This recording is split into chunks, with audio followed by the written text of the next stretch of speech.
बिस्मिल्लाहिर्रहमानिर्रहीम। एक नए प्रोग्राम के साथ आपकी खिदमत में हाजिर हैं। गिलानी साहब, दो बड़े इंपॉर्टेंट टॉपिक्स हैं। एक तो यूएई के साथ एक हाई पावर्ड जो हुकूमत पाकिस्तान का वो कॉन्टेक्ट हुआ है। फैमिली एक तो डेलीगेशन।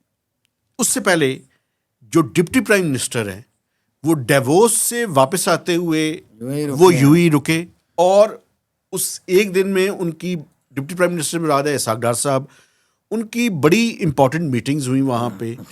और उसके बाद जो है एक family led delegation power ruling elite का जी, जिसमें प्रेसिडेंट ऑफ पाकिस्तान और उनकी फैमिली के जनाब मेंबर्स आसिफ अली शामिल थे। Zardari, Bilawal Bhutto Zardari, chairman Peoples Party, खुल के नाम लेना। ठीक है, आप बताइएगा उनकी ना दोनों डिटेल। बेटियां, एक दामाद और उनके वो जो एक और वो बोले बेटे हैं शहजादा मोहसिन नकवी। जी तो फैमिली तो फिर भी हो गई ना यार। ठीक है, नहीं उसके साथ और भी लोग थे। तो इन्होंने लेकिन जाके प्रोमिनेंट यही थे। ये इन लोगों ने जाके एक इम्पॉर्टेंट मीटिंग की है। इसके कॉन्टेक्स्ट क्या हाँ, था, जल्दी से ये बताएं, क्यों शुरू इम्पॉर्टेंट करें। था, इसके बारे में बात करनी है। दूसरा गिलानी साहब, ये भी बहुत इम्पॉर्टेंट टॉपिक है और वो ये है कि इंडिया और यूरोपियन यूनियन के दरमियान गपशप हो गई है, कंप्रिहेंसिव मगर डील हो गई इकोनॉमिक पार्टनरशिप एग्रीमेंट हुआ है, जिसे मदर ऑफ ऑल डील्स कहा जा रहा है। ये ट्रेड डील हुई है। According to European Union mother of all deals है ना, उन्होंने जी ये कहा। जी, उसके पाकिस्तान के ऊपर बड़े इंपॉर्टेंट असरात जो है वो मुरतब होंगे। एक मैं आपको बता देता हूं, पाकिस्तान का जो जीएसपी प्लस है उसकी एक्सपोर्ट जो पिछले साल हुई है वो $7 बिलियन थी और टोटल एक्सपोर्ट जो ईयू को हुई है वो $9 बिलियन थी, 8.8 टू बी एग्जैक्ट। खतरा ये जाहिर किया जा रहा है चूंकि अब वो टैरिफ बराबर हो गया है जब फंक्शनल होगा ये, इंडिया जाहिर एक बड़ा मुल्क है, उनको तो अपॉर्चुनिटी मिली है। $3 बिलियन की एक्सपोर्ट्स पाकिस्तान की मुतासर हो सकती हैं। कैसे वक्त में कि जब पाकिस्तान की एक्सपोर्ट्स स्टैग्नेशन का शिकार है, और पहले एक्सपोर्टर रो रहा है। तो आज ईयू का एक डेलीगेशन प्राइम मिनिस्टर से मिला है। उसकी डिटेल्स भी मैं आपके सामने रखूंगा। जल्दी करें जरा। अब आप स्टार्ट कीजिए और यूई से सबसे पहले बिल्कुल बात जी, नहीं कीजिए। मेरे नज़दीक तो देखिए आपने एक लंबी तमहीद बांधी है। Thank you very much Mehtab Sahab. जो ये दौरा है यूएई का, प्रेसिडेंट आसिफ अली जरदारी का ऑफिशियल दौरा है, 4 रोज़ा दौरा ये ऐलान किया गया है। देखें 4 रोज़ ख़त्म होने वाले हैं, मेरे ख्याल आजकल में हो गए होंगे। जिसमें वो गए हैं, चेयरमैन बिलावल भुट्टो गए हैं, उनकी बेटी गई है, ज़ाहिर फर्स्ट लेडी, उन्होंने उनको डेजिग्नेट किया हुआ है। एक बेटी जो उनकी कहा जा रहा है फैमिली ट्रिप है, बाय द वे आप खाम वहाँ छेड़ते रहते हैं पीपल्स पार्टी को, वो होती ही दुबई हैं बख्तावर, और उनके जो हस्बैंड है वो तो होते ही दुबई हैं। ठीक। और एक मुँह बोले बेटे शहजादा मोहसिन नकवी, जो उधर भी माशाल्लाह उधर के भी बेटे हैं, इधर के भी बेटे हैं। वो तो मिलिट्री एस्टैब्लिशमेंट के रिप्रेजेंटेटिव थे ना हाँ, वहाँ उधर पे। गए हैं। तो उससे भी ये बात अहम साबित होती है कि ये दौरा अहम कोई ज़ाती नवीयत का दौरा नहीं है, क्योंकि इससे पहले कुछ खबरें आई थी। अगर हम नाज़रीन को याद करवाएं कि यूएई के साथ एक तो पहला जो एग्ज़ाम्पल हम ले लें अगर रिसेंटली, तो यूएई के जो प्रेसिडेंट थे वो यहाँ पे तशरीफ़ ले आए थे, और रहीम यार ख़ान, आपको पता है एक फ़ैमिली उनका वो एक पुराना वो है, वो आते हैं वहाँ पे शिकार के लिए। रहीम यार ख़ान गए थे, लेकिन इस्लामाबाद को सजाया गया था, 2 दिन का एक ट्रिप कहा गया था। इस्लामाबाद के अंदर तक आपको पता है झंडे और लोग तैयार थे, लेकिन पता चला कि वो एयरपोर्ट से ही 2 घंटे के लिए होके रहीम यार खान चले गए। कुछ नाराज हैं। हाँ, फिर ये हुआ अभी जो आप आए कि आपने बड़े फ़ख्र से ये कहा था कि यूएई के साथ डील हो गई है हमारी, जो इस्लामाबाद एयरपोर्ट की हद तक एटलीस्ट, बाकी एयरपोर्ट्स की भी बात हो रही थी। मेरा टर्की और मुल्क भी थे, लेकिन यूएई की ज़्यादा वो बात की जा रही थी। वो ये अचानक ये खबर आई कि वो उस एग्रीमेंट से पीछे हट गए हैं, तो उन्होंने कहा जी कि ये हम नहीं कर रहे। इधर से फिर हमने देखा कि ये जो पाकिस्तान की तरफ से एक स्टेटमेंट आती है कि जो पीटीसीएल के हवाले से जो एतिसलात जो यूएई की कंपनी ने बाय किया था, और वो कुछ पैसे पाकिस्तान की तरफ रहते हैं, तो उन्होंने कहा कि जनाब ये मामला बड़ी देर से पेंडिंग है, आप इसको भी सेटल करें। फिर ये डिवोर्स से वो वहाँ जाते हैं। फिर उसके बाद ये अब प्रेसिडेंट आसिफ अली जरदारी जाते हैं। मैं जो आपको खबर कह लें या मैं आपको अपने सहाफ़ती एक तजुर्बे की बुनियाद पे बात करने जा रहा हूँ कि आइंदा चंद दिनों बाद, कुछ अरसे बाद आप देखेंगे कि ये कहा जाएगा, और ख़ुद हो सकता है आसिफ अली जरदारी भी ये कहें सदर, कि उन्होंने जाके एक ये जो आइस ब्रेक करने में एक अहम रोल प्ले किया। वो वहाँ पे यूएई से बात करने गए हैं इन सारे मामलात पे कि आपके मसाइल क्या हैं, आपकी हमसे क्या नाराज़गी है, क्या गिले शिकवे हैं, उन्हें पता ही होगा और किस तरीके से वो हम दूर कर सकते हैं। क्योंकि ये ब्रिज को गैप करना है, तो मिलिट्री इस्टेब्लिशमेंट के नुमाइंदे और उनके मुँह बोले बेटे जो हैं वो भी, अपना बच्चा जो उनका एक चीज़ वो और भी साथ है। आप जहन में रखिए और मैं अपने देखने वालों को याद दहानी कराना चाहता हूँ कि पाकिस्तान और सऊदी अरब के दरमियान एक डिफेंस और एक कम्प्रिहेंसिव पैक्ट हुआ है। जी, यूएई और सऊदी अरब के दरमियान इस टाइम काफ़ी सारे मामलात के ऊपर एक कन्फ्लिक्ट है। ख़ास तौर पे यमन यमन के हवाले अलावा से। भी कुछ मामलात हैं जो एक कन्फ्लिक्टिंग कई तरह के सिचुएशन देखें, है। असल में वो बड़े कंपेटिटर बन गए हैं ना दोनों। अच्छा, मैं आपको कहना ये चाहता हूँ कि एक डील हुई है और उस डील के ऊपर प्रोग्रेस हुई है, वो भी बड़ी इंपॉर्टेंट और सिग्निफिकेंट है। वो था जो पीटीसीएल ने प्रोक्योर किया टेलीनॉर को।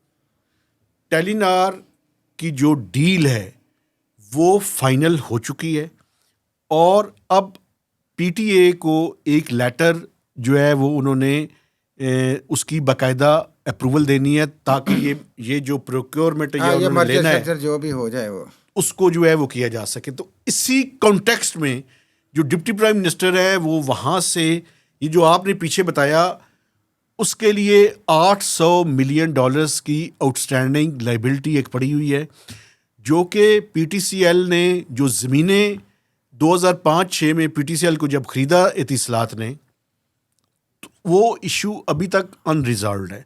लेकिन उसमें मसला ये है कि $400 मिलियन के ऊपर कुछ अर्सा पहले तक, यानी चंद साल पहले तक उस पर बातचीत होती रही। चूँकि सारी ज़मीनें उसकी पीटीसीएल इतिसलात के या पीटीसीएल के नाम पे ट्रांसफ़र नहीं हुई, नहीं, तो इस वजह से वो भी एक पेंडिंग इशू है। इसके अलावा मैं थोड़ा सा और इकोनॉमिक टाइज के बारे में बता दूं। $2 बिलियन जो है वो उन्होंने डिपॉजिट रखा हुआ है। $2 अरब के ना, $2 बिलियन वो डिपॉजिट जो है वो स्टेट बैंक ऑफ पाकिस्तान के पास उनका पाकिस्तान की पड़ा हेल्प हुआ के है। लिए। और ये काफ़ी अरसे से ये इमरान खान के दौर से ही, बल्कि आपको पता है ये वो हो रहा है, क्या इसको कहते हैं, रोल ओवर रोल ओवर हो रहा है। अभी भी उनका ये अमाउंट जो है वो रोल ओवर की हमने रिक्वेस्ट की है। बल्कि मैं आपको बताऊं तो इससे पहले जब ये सारी बातें हो रही थी, उससे पहले फेडरल सेक्रेटरी फाइनेंस भी यूएई गए और वहाँ जाके उन्होंने दोबारा से रिक्वेस्ट की। तो इसलिए यूएई की गवर्नमेंट कुछ मामलात ऐसे हैं जिन पे खुश नहीं है। हाँ, मेरे ख्याल है वैसे तो छोटी मोटी अमाउंट $2 अरब ये उनके लिए तो खैर पीनट्स हैं। इन छोटे मोटे गरीब मुल्क की मदद कर देना, बरादराना मुल्क की मदद कर देना, ये उनकी मेहरबानी है। असल मसला जो है वो जो कहा जा रहा है और जो समझ में आ रहा है मेहताब साहब, वो है जो मिडल ईस्ट में एक रीजनल हेजमनी बन रही है और सऊदी अरब उसको तोड़ने की कोशिश कर रहा है। यूएई से आगे जाने की तरक्की में शायद, चूँकि एक तो ये इम्प्रेशन है कि वो जो नया सिटी बन रहा है न्योम, वहाँ पे वो कह रहे हैं कि वो दुबई के मुकाबले में वो कोई शहर बनाना चाह रहे हैं आज़ादाना तरीके से, जिस तरह यूएई में आप फिर लेते हैं, पूरी दुनिया से फॉरेनर्स आ जाते हैं, सब कुछ हो जाता है, कारोबार हर चीज़ इजीली वहाँ पे हो रही है। कुछ चीज़ें लाइफस्टाइल, और हाँ, हैं जिनके ये बारे में, फिर यमन का मामला है, फिर इसराइल का मामला है। इसराइल का मामला है। इसराइल में जाहिर है सऊदी अरब का डिफरेंस है और पाकिस्तान इस टाइम सऊदी अरब के साथ है। यूएई तो देखें होल हार्टेडली इसराइल को कंपैरेटिवली हम देखें तो सपोर्ट कर रहा है। फिर एक और जो अहम बात है जो रिसेंटली हम देखें कि ये जो आपने तो डिफेंस पैक्ट कर लिया, फिर नहीं आपने सऊदी अरब से कर लिया ना, डिफेंस पैक्ट कर लिया, तो यूएई ने अभी जो इंडिया के साथ अपनी दिफाई डील की है वो भी एक अहम मसला एक है। रीजन में और भी देखें ना, जो ईरान की और अमेरिका का बढ़ता हुआ कन्फ्लिक्ट है, उसमें एमबीएस ने ईरानियन प्रेसिडेंट को या ईरानियन प्रेसिडेंट ने एमबीएस को कॉल की है और दोनों के दरमियान ये तय हुआ है कि हम अपनी सरजमीन इस्तेमाल नहीं होने देंगे। तो ये पूरा रीजन जो है, नहीं मैं कह रहा हूँ कि यूएई और इंडिया की डील भी आप देखें ना, तो एक तरह से, चूंकि इंडिया तो हमारे मुखालिफ है ना जी, तो एक खलीज जो है ना, वो खलीज फारस के इस मुल्क के साथ हमारी बढ़ती जा रही है एक तरह से हम देखें कुछ अर्से से। तो इस खलीज को पुर करने के लिए, इस जो गैप है इसको ब्रिज करने की कोशिश करने गए हैं आसिफ अली जरदारी, और चूंकि उनके आपको पता है यूएई से पुराने ताल्लुकात हैं। और एक और बात भी है, एक तरफ आसिफ अली जरदारी साहब कोशिश कर रहे हैं, दूसरी तरफ ये जो तमाम डील्स के ब्रोकर हैं पाकिस्तान मुस्लिम लीग नवाज की तरफ से, जो डिप्टी प्राइम मिनिस्टर हैं वो भी वहां पे पहुंचे। उनके बेटे के भी सुना है वहाँ पे इन्वेस्टमेंट है, जाहिर है उनका भी है मामला। बिल्कुल मकसद के रिलेशनशिप ट्रेड के हों, रिलेशनशिप आपके ज़ाती प्रॉपर्टीज़ के हों, आपके वहाँ पे बड़ा एक अरसा आपको पता है यूएई के साथ असफ अली जरदारी की फैमिली का भी ताल्लुक है, उनका भी ताल्लुक है। बीबी बड़े अरसा बेनज़ीर रही। भुट्टो वहाँ पे रही हैं, शहीद मोहतरमा। और ये तो अभी खैर इसहाक डार साहब तो रिसेंटली हुए ना, ये बहुत पहले की हम 80s की बात करें, 90s की बात करें। तो इस लिहाज से आने वाले दिनों में आप सुनेंगे प्रेसिडेंसी से या ख़ुद प्रेसिडेंट आसिफ अली जरदारी से किसी इंटरव्यू में, अगर किसी ने पूछा, अगर हमसे कभी मौका मिला तो हम भी पूछेंगे तो उन्होंने क्या क्वेश्चंस की, क्या जो फासले थे वो बड़े थे। लेकिन ख़बर अभी तक नाज़रीन अभी तक जो डिस्कस नहीं हो रही, और यहाँ पे तो एक वही आ रही है ना जी कि बड़ी अच्छी मुलाकात हो गई।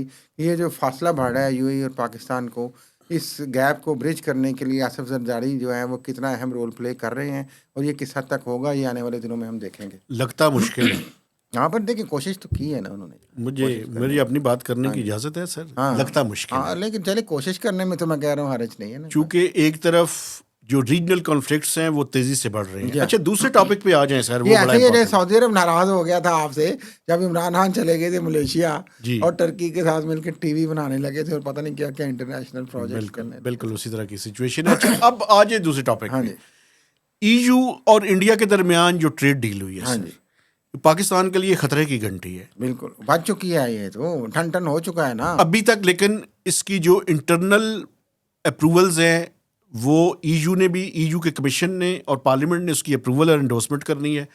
दूसरी तरफ इंडिया ने भी इंटरनल उसकी हाँ उमर देखिए फार्मल अनाउंसमेंट तो हो गई है ना, हो गई वो है। तो कह दिया उन्होंने। ऑपरेशनल नहीं हुआ ना, डील मैं कहने साइन का हो गई ना, डील डील साइन तो हो गई ऑपरेशनल ना, नहीं हुई बाकी ना। उसके लवाजमात ही है ना, वो आपने ऑपरेशनल करने के लिए जो कुछ करना है वो करेंगे।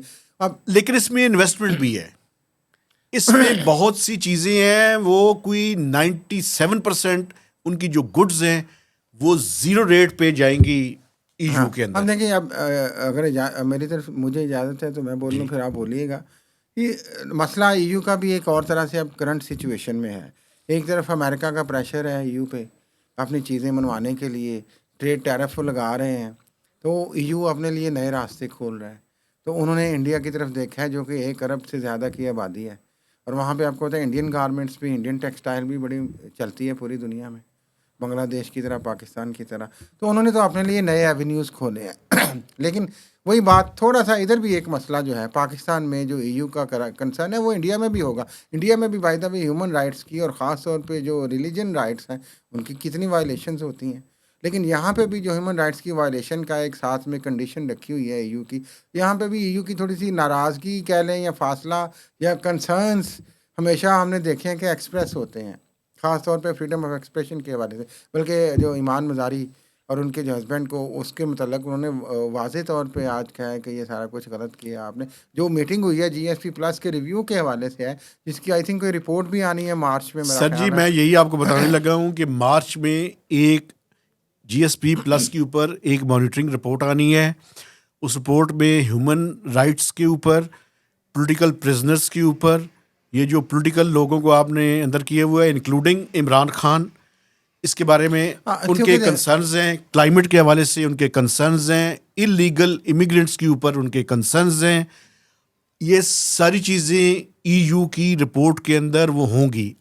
ईयू का ये जो जीएसपी प्लस है, इसमें सिर्फ टेक्सटाइल की $7 बिलियन की एक्सपोर्ट्स हैं जो कि 10 साल के लिए थी। दिसंबर 2027 में ये ख़त्म हो रहा है, 2024 में ये ख़त्म हुआ था। 3 साल के लिए इसके अंदर रिन्यू किया गया ट्रांजिशन, चूँकि वहाँ पे पार्लियामेंट नहीं थी, अब पार्लियामेंट वहाँ पे आ चुकी है। तो इसका जो प्रोसेस है वो 2026 में स्टार्ट हो जाएगा। इसके लिए बड़ा ज़रूरी है कि पाकिस्तान नए जीएसपी प्लस के लिए जो एप्लीकेशन है उसके ऊपर अभी से लॉबिंग करे। उनके कमीशन के साथ भी नहीं हो रहा ना, मैं आपको बता रहा हूँ ना, ये बात नहीं हो रहा। इसीलिए कल प्राइम मिनिस्टर ने एक मीटिंग चेयर की है। मैं आपको बता रहा हूँ हमें बड़ी सख्त वहाँ पे मेहनत की ज़रूरत है इस पे। मैं आपको क्या बताऊँ यार, आप मुझे फिर कहते हैं कि आप बातें कर देते हैं। आपको पता है अभी पिछले दिनों प्लानिंग मिनिस्टर ने कहा जी हम $60 बिलियन पे एक्सपोर्ट्स को ले जाएंगे। आपको पता है कि मिनिस्ट्री ऑफ कॉमर्स से कंसल्ट ही नहीं किया गया। No. यार बुनियादी तौर पे आपका जो बुनियादी डोमेन है जिन लोगों की, उनको तो आप पूरे एतमाद में लेना। ब्रसल्स में पॉलिटिशियन है ना, एक ब्रसल्स में मैं 2 साल पहले गया था। इंतहाई ज़्यादा कंसर्न्स हैं। आपने पॉलिटिकल और वो जो स्ट्रेटजिक डेप्थ है उसकी चीज़ें तो वहाँ पे रखी हुई हैं, और वो पाकिस्तानी सहाफ़ियों के बारे में उल्टी सीधी चीज़ें जो हैं वो वहाँ से चलवाते हैं, वहाँ पे जो लोग बैठे हुए हैं। लेकिन मैं आपको बता रहा हूँ कि वहाँ पे शदीद लॉबिंग की कमी है। ये पाकिस्तान के लिए ख़तरा है। हमारे इस प्रोग्राम को एज ए फीडबैक लें और वहाँ पे सख्त किस्म की मेहनत करें अगर अपने GSP प्लस को बचाना है। हाँ नहीं, आप जैसे मेहनती लोग वहाँ भेजने चाहिए उन्हें। वैसे हमारे जैसे नहीं भिजवाएं, जो अच्छे ट्रेड कमिश्नर्स हैं उनको वहाँ पे भिजवाएं जर्नलिस्ट को और उनको KPI बजाय कि उनके पीछे आगे भागते फिरें। बुनियादी तौर पे हमें वहाँ पे सख्त मेहनत की ज़रूरत है। बात ठीक है, लेकिन मकसद ये है करने का मेरा भाई कि ये जो आपने बात की इंडिया वाली GSP प्लस और इंडिया की जो EU के साथ डील है, ये ऑलरेडी जो डूबती हुई टेक्सटाइल इंडस्ट्री है और जो यहाँ पे आहो बका उनकी चलती है, और फिर ये सुपर डुपर टैक्स, तो उसके बाद ये एक और परवाना आ गया उनके लिए ख़तरे का। एक बात मैं आपको और बताऊं, और ये मैं अगले कुछ प्रोग्राम्स में इसकी बाकायदा लिस्ट भी लाऊंगा। अभी तक तो टेक्सटाइल की सेक्टर के लोग कहते थे हमारे इतने यूनिट्स बंद हो गए हैं। मैंने उनसे रिक्वेस्ट की है, मैंने कहा जी आप अगर अपने क्लेम्स के अंदर सच्चे हैं तो मेहरबानी करके जो 100 से 150 यूनिट्स बंद हुए हैं उनके नामों की लिस्ट हमें दें, हम उसके ऊपर बाकायदा प्रोग्राम करेंगे। आप डाउटफुल हैं चूंकि वो अक्सर ये बातें करते हैं ना, जिस तरह प्रोफेसर एहसन इकबाल ने बयान दे दिया $60 अरब का, तो वो भी लोग कह देते हैं यार हमारा नहीं, जब हमारे पास लिस्ट होगी तो हम लिस्ट सामने रख के अच्छा बताएंगे, उनके नाम बताएंगे। के साथ बात करना अच्छा होता है, और अपटमा को भी चाहिए कि फैक्ट्स एंड फिगर के साथ ये बात किया करे, लिस्टें दिया करे। सियासी बयानबाजी या इस तरह की बयानबाजी तो खैर चलती रहती है, लेकिन फिर भी खतरे की घंटी हर तरफ से बज रही है, चाहे वो UAE है, चाहे EU है, चाहे और मामलात हैं, और हम एक वो ज़बरदस्ती एक चीज़ को दबा दबा के हम बैठे हुए हैं। एक बात और मुझे अब ये आगे क्या होगा ये हमें देखना है। EU और इंडिया के दरमियान ये जो ट्रेड टॉक्स हैं ये कई सालों से नेगोशिएशंस हो रही थी। लॉटरी अब निकली है ना। लॉटरी निकलने की वजह मिस्टर डोनाल्ड ट्रंप अमेरिका क्योंकि उसकी वजह ये है कि मिस्टर डोनाल्ड ट्रंप ने एक तरफ इंडिया को भी नाराज किया हुआ है, दूसरी तरफ EU को भी किया हुआ है, तीसरी तरफ कनाडा को भी किया हुआ है।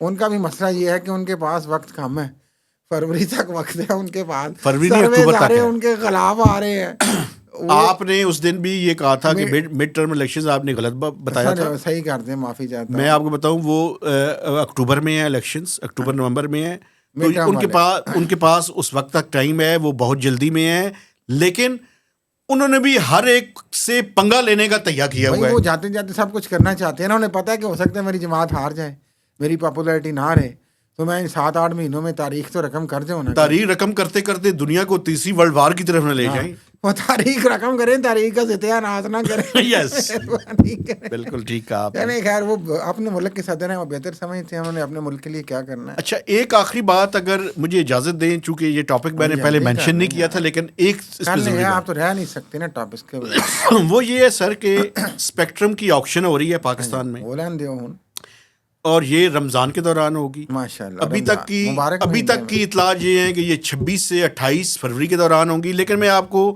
हल्का सा इशारा दे रहा हूँ, हल्का सा, कि शायद ये एक आध हफ्ते के लिए डिले हो जाए। ठीक है, कोई बात, लेकिन अभी ये कंफर्म नहीं है, लेकिन कुछ रमज़ान के बाद हो जाए। नहीं, रमज़ान के दौरान ही होगी। कुछ कंसर्न जो पार्टीज हैं वो ये कह रही हैं कि उन्होंने अपने रिस्पेक्टिव हेडक्वार्टर्स से इसके बारे में अप्रूवल्स लेनी है, तो इसलिए हफ्ता 2 हफ्ते इसको डिले कर दिया। वो बाहर के हैं, लोकल हैं, ये जितने भी कंपनीज हैं इनके ज्यादातर बाहर के ही हैं। ये सारे जो स्टेक होल्डर्स हैं इनके पेरेंट कंपनीज बाहर की हैं।